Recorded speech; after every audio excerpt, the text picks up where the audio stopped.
Well, it's about 100 degrees outside, but that doesn't matter because it's time to put in our breaker box. A quick word from the Sandbox Ranch Legal Department. This video, as with all of my videos, is for entertainment purposes only. I am not an electrician, nor have I ever been a licensed electrician, and you should always have someone who knows what they're doing and is a licensed electrician, etc., doing any electrical work because electricity is dangerous, etc. So first of all, to get this project started, I had to put 2 8-foot ground rods in the ground, and that was a tremendous amount of fun.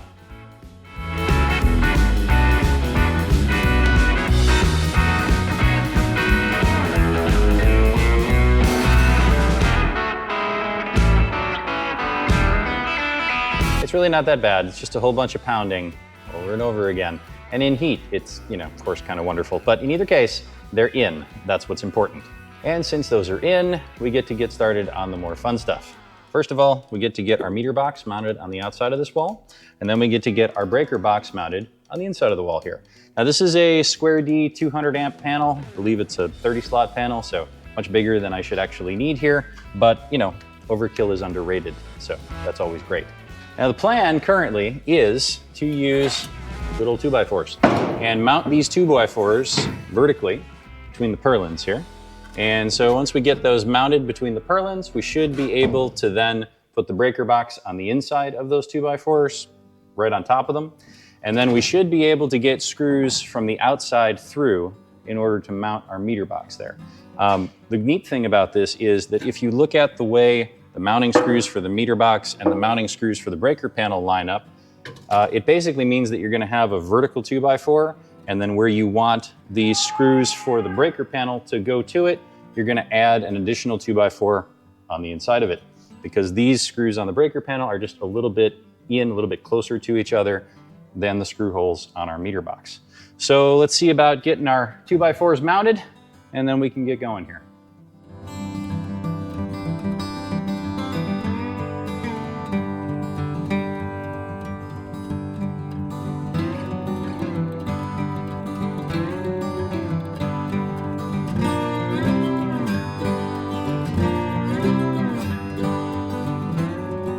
So we've got all of our screw holes drilled in the purlins.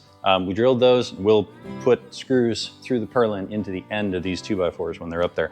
We're actually going to use GRKs, and they've got a nice wide head on them, so there'll be plenty of grab to grab the purlin. Not that it's that hard. I mean, that purlin is decently thick. So in either case, we're going to get these put up. But before we do, I want to put the 2x4s on the inside of each one so that they meet the screw holes here on the breaker box. I'm going to do it before I put them in just because it's easier to do them when they're on the floor. So we'll get these measured, get these blocks put on, and then we'll see if we can get these up there.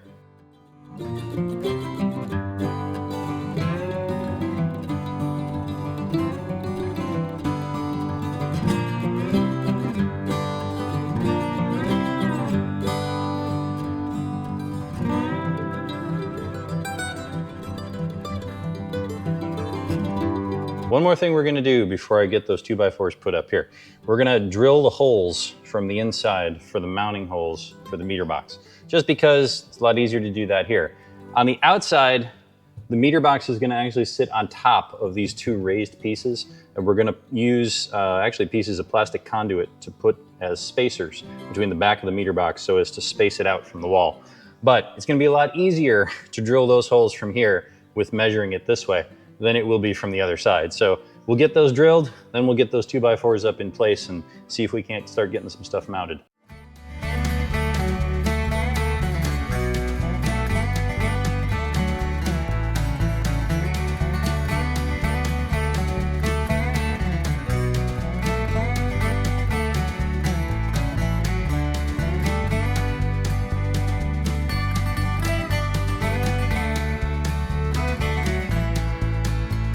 So this is where our meter box is going to go. I know it seems high, but it's about 5 feet or so to the actual meter box. Plus, where I'm standing, we're actually going to build this up very soon with gravel. Once the road is changed and stuff, we're going to get some gravel in here, and where I'm standing will go up by 4 to 6 inches. So either way, it'll end up being about 5 feet off the ground in the end. But for this to go up here, obviously it's gonna have to sit on top of those ridges. So that's what this is for. This is nothing more than a piece of 2-inch conduit. But what I'm gonna do is take this, and when I put the screw through the mounting hole on the back of the meter box here, I'm just gonna put this around the screw so that hopefully that gives us a nice standoff, and we'll keep things nice and stable. So let's see if we can get this thing screwed in here.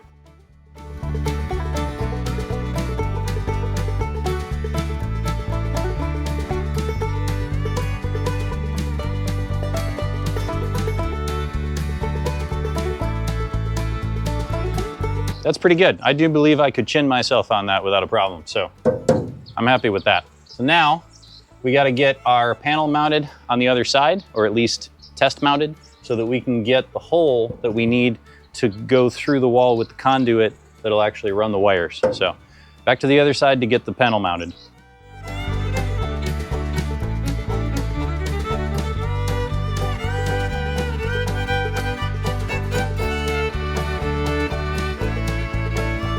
Now the next thing to do is we need to cut a hole in the siding so that we can get a conduit out through there. Because the idea is conduit's gonna go straight out through this hole. It'll go out to a 90-degree bend, and then it'll go down, straight down to the meter box out there. So we'll get the hole saw over here, get that hole cut, and then we'll see about how we get it mounted. The way we're gonna actually mount things in there, I have this guy. This is just a converter between your typical sleeved PVC conduit and threaded. But what I'm gonna do is put it back here, and then I can put a ring around the inside to hold it in. So we'll get a nice, it'll be a nice, tightly held connection here with the conduit. So we'll get the hole saw, get that hole drilled, and see if we can't start measuring some conduit.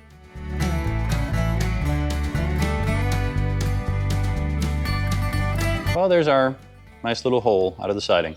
You may be thinking to yourself, how is he going to keep the siding from rusting, since what keeps the siding from rusting is the paint on the outside and the paint on the inside?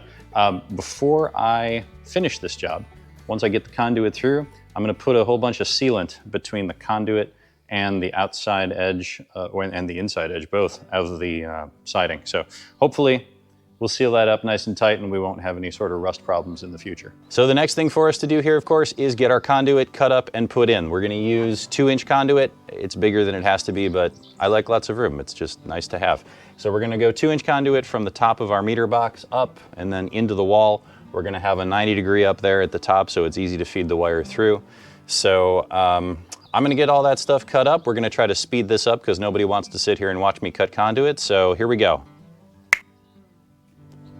And there we are. All in, it's nice and tight.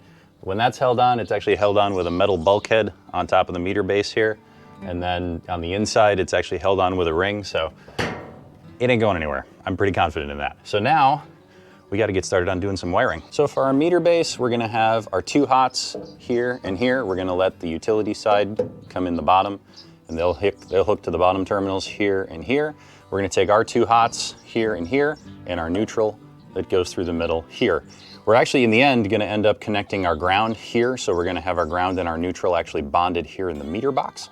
You could do the bonding in the breaker panel as well.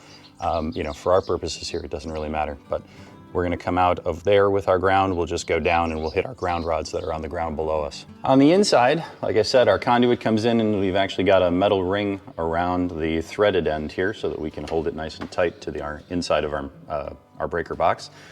We're gonna come in there, 1 hot goes here, 1 hot goes here, and our neutral comes off of here. Ground and neutral are connected in here anyway, so we're good there. Our neutral will run out to our meter box and be connected there. So the first thing I need to do, of course, is measure and see how long I need these wires to be. So I'm gonna stick a measuring tape from this side through and down to where they go in the meter, and then I'll measure down to here, and that'll give me an approximate length, and we'll cut that, and we'll probably cut it a little bit long just to try to get it in there and make sure we have enough slack to move it around on either side.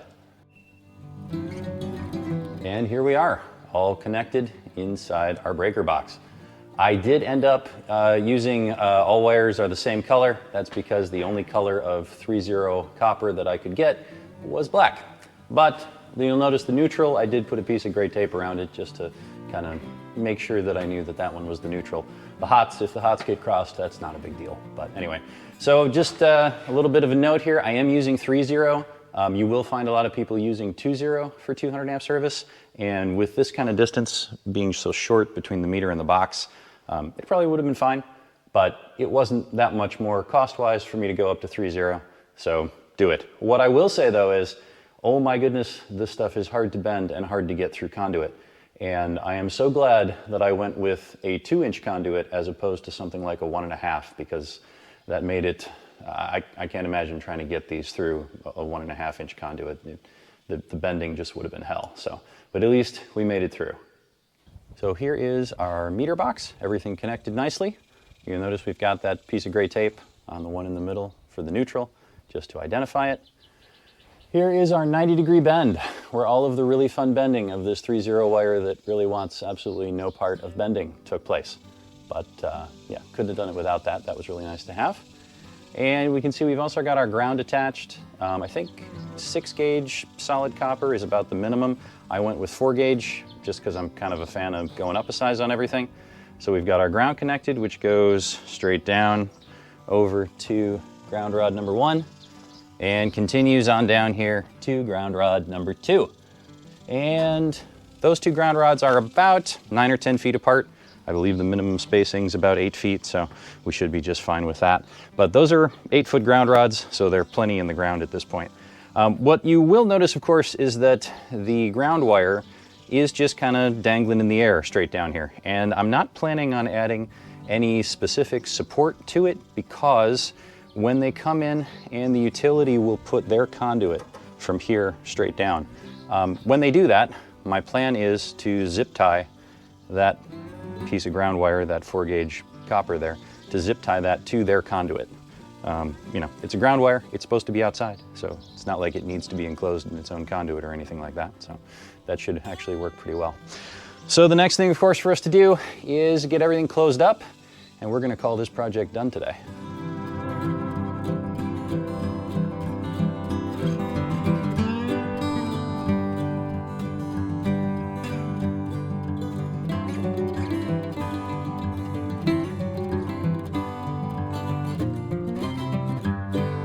So there's one more thing that I have to do to finish this project, and that is to seal that hole around where the conduit goes through the outside siding of the metal building here. And to do that, we're going to use duct sealant.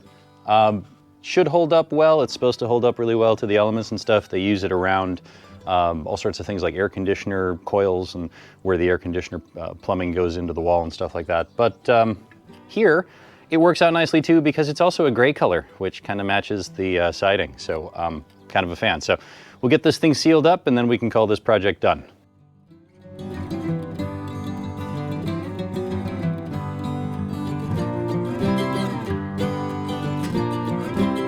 Well, that's the end of this project. Now it's time for me to give our local electric utility a call and see about getting them to run their lines and put in their underground cable. So that's going to be very exciting to actually have power out here, be able to do things like run the air conditioner without running the generator. So yeah, looking forward to that.